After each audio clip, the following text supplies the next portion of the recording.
They are two very different things. If you don't have access to a conscious parenting community, at the very least, make sure you join my public Facebook group. It's called Powerful Parenting. Make sure you are part of that group. But I'm going to tell you here to consider the options around looking at joining my online program, because it is the most highest, most deeply conscious community you will find on this planet. And there is no question that we have people in this group that have had 15-year-olds, relationships become so toxic that the 15-year-old has run away or left home and gone to stay at her friends and refuses to come home. And just because of this group, within one conversation of knowing what to say and how to say it, having the support of the community there for you as the parent, because you're on a journey too and you need support too. While you provide the support to the plant or to the teenager, you also need to be supported. We've had people that have gone from having their teenagers move out to within 2 weeks, within days, having the teenager back home, not by force, but by choice. And 2 weeks later, after having so much toxicity that the mother had even said to her, don't come home until you're willing to live by my rules. Anyway, long story short, within 2 weeks, their relationship was so connected, so healed, that there were some deep conversations between her and her daughter, to the point where shortly after, just a few weeks later, her daughter even opened up to her about the fact that she'd had sex for the first time, but not in any kind of demeaning, shaming way, as in like I'm feeling close to my mum and I want to share this with her. That was another thing the mum came to the group for, what's the best way for me to handle this situation? It has triggered me a little bit and I want to handle it the best that I can, because she could see her self-esteem increase in her child. Her child started wanting to go to school, whereas before she didn't want to go to school, she didn't want to get out of bed. Her child started coming out of her room. This is within 2 weeks. Her child was coming out of her room and not staying in there on iPads and phones all the time, and actually wanting to sit in the lounge and hang out with the family. She would come out and actually offer, do you need help with dinner? Do you need help with this? There was a transformation in 2 weeks, because it's just principles, okay? When you practice the principles, you can participate in the promise. So I'm not saying you have to join the online program, but if you are interested in that, comment below online program. We'll get in touch with you and give you all the information so you can hear about, what the deal is, how much it costs, all that kind of stuff. And yes, there are payment plans, so, it's affordable for anyone. But regardless of whether you do the online program or, you need a support community. You absolutely do, because there will be moments where you need to vent, where you need to let yourself be the victim, where you need to feel the pain that you're in and not just be there, to nurture the teenager through their pain, because you matter too. Those things are important. But if you don't have a group that you feel safe to go to for that, and here's what I mean, here's the kind of group you need by conscious. You need a group, you need a community. A community is a group of people with a common unity. And what you need, mother bear, and maybe some dads are watching this too, but let's be honest, I know most of the mums watch this, right? What you need is not advice, is not judgment, is not being told what you should do. What you need in your moments, you just need a group that has the emotional ability to hold space for you, without judgment, without trying to fix you, without trying to give you advice necessarily, unless you're asking for it. That's what you need. But it's hard to do that when you go to friends and family, because they are also emotionally invested in your emotions, okay? And let's be honest, most of the people we know haven't done enough work on themselves to be able to hold space for someone else's emotions. So, number one, Mama Bear, you need that. Gift yourself that. Give yourself permission to be selfish, whatever it takes for you to access what it is you need, so that when you are supported, you have the extra space available to be able to support your teenager. And if that means you need to vent or be a victim or come and complain or burst all your emotions out, you need to do that. But if you don't have a space you can do that in, guess where you're going to fire those shots? You're going to fire it at the teenager. That's an unfair burden for them to carry. It's going to undo any of the good work you've done, and it's only going to prove to them that they can't trust you, and that even when you be nice, it doesn't last. It's not going to last. This is just one of your little phases you go through, and it makes them more resistant next time you come back for connection. It also starts wiring them for this kind of love for this to feel like love, that a love relationship is resistance and effort, and then resistance and effort, and there's like this cycle to it, where instead of always moving towards connection, there's an ebb and a flow. And guess what? That becomes the blueprint they use when they look for love in their lives. So we won't go deep into that. I'm getting off track here. Back to here. So what are the 2 things you need to do? You're going to, for 2 weeks, treat your teenager like the plant, okay? And you're going to tend to the plant, and all you're doing is looking for, what more could this plant need? Like, what else could I do to help this plant without judging or being angry at the plant? Now, there's something I want you to make sure in this process you never do, and something I want you to make sure you do. Okay, so there's 2 instructions here. Number 1, through these next 2 weeks, don't ever ask your teenager, why did you do that? Don't say things like, why did you say that? Why do you have to be like this? Why are you so grumpy? Why are you so snappy? You know, why? Why do you have to argue about everything? Why do you have to be so difficult? All of these things, stop them. Okay, asking your teenager, why did you do that? All it does is it literally backs them into a corner. Their back's up against the ropes. They've got no option but to come out swinging. Okay, and you don't want to go back into the fight. Okay, so if you want to know more about why you don't ask the words, why did you do that? You can go to my Facebook page. There's a video there on that. You can type it in the search bar. It'll come up. It's literally called Never Say, Why Did You Do That? Or Never Ask Your Child, Why Did You Do That? Okay, something like that. Anyway, you'll find it. Now, so you're not going to ask any of those questions.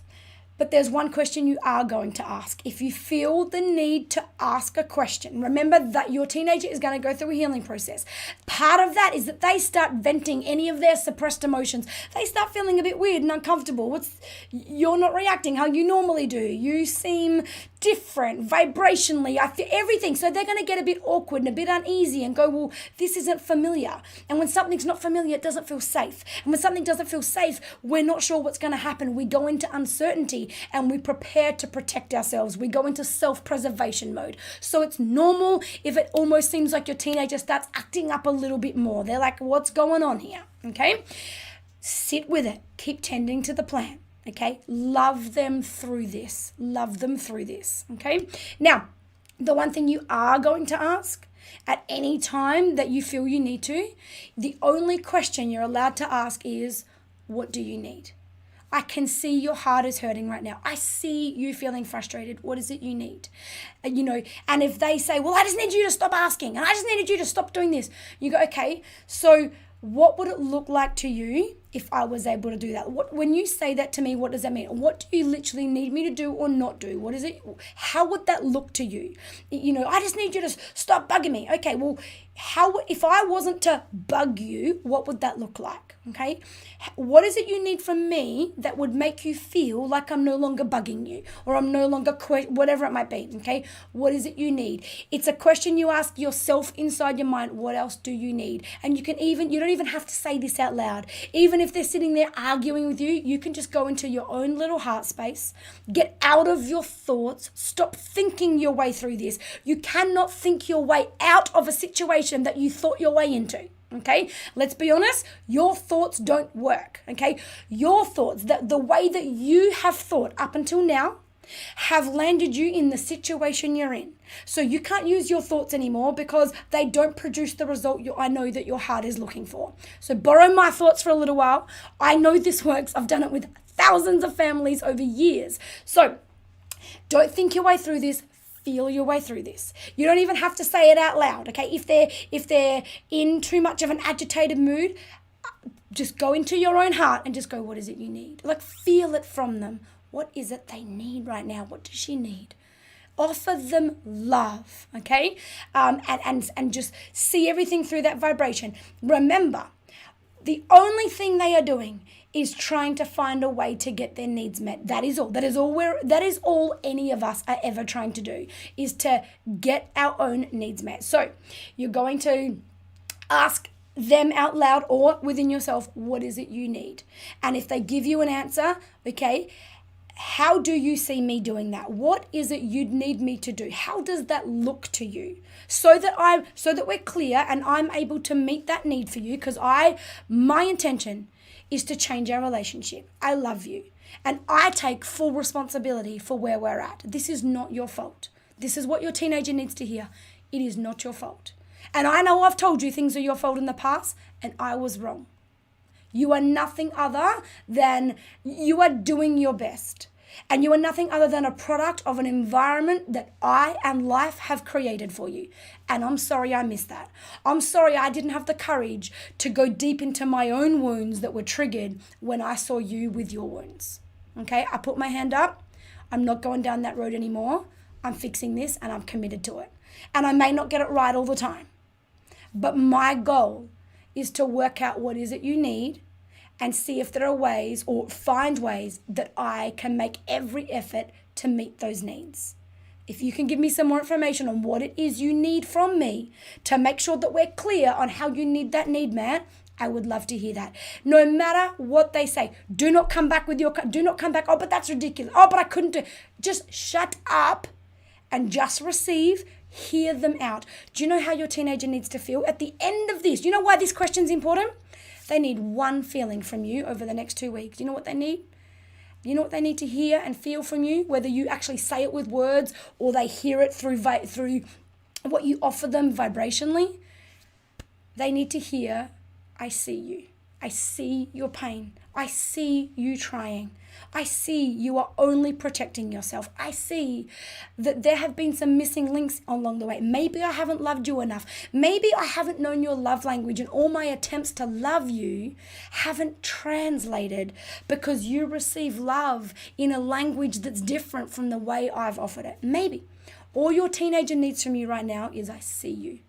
They don't need you to fix their problem. They don't even need you to understand them. They don't need you to agree with them.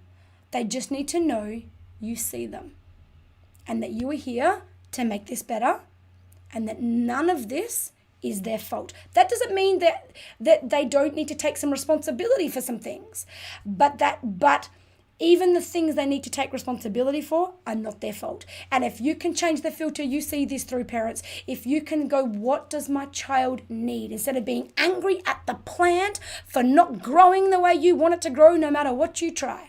If you just determine what does this plant need and you start offering that to the plant, and the plant won't spark up on the first day, but you'll keep watering and you'll keep watering and you'll keep fertilizing and you'll keep tending to it and you will keep at it. If you want to resurrect the plant, you will keep doing it because you know the plant needs water, the plant needs fertilizing, the plant needs good soil.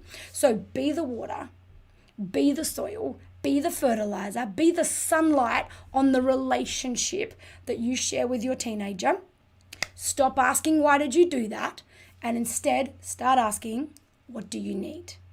This kind of parenting takes a whole lot of courage. Okay, there's so many layers to these kind of things. So if you do want more help, if you want my direct support, if you want to work with me personally, do a Zoom call with me, get coaching from me every single week, no matter where you are in the world.